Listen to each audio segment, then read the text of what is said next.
some aspirations, inspirations, and ambitions about their future and career. Some people want to become doctors, auditors, engineers, teachers. My passion, I would like to choose psychology as my career. What is psychology? The study of human health and behavior is known as psychology.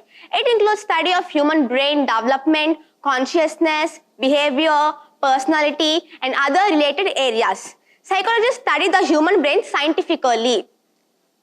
Why psychology? They understand the various processes in our brain and behavior.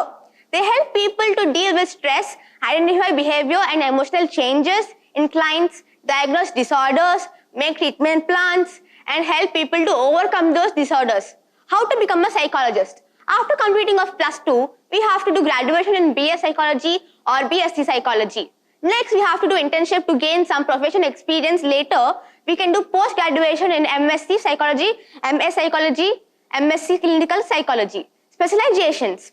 Various specializations that are available in psychology are clinical psychology, organizational psychology, educational psychology, sports psychology, etc. You can also do PhD in psychologies.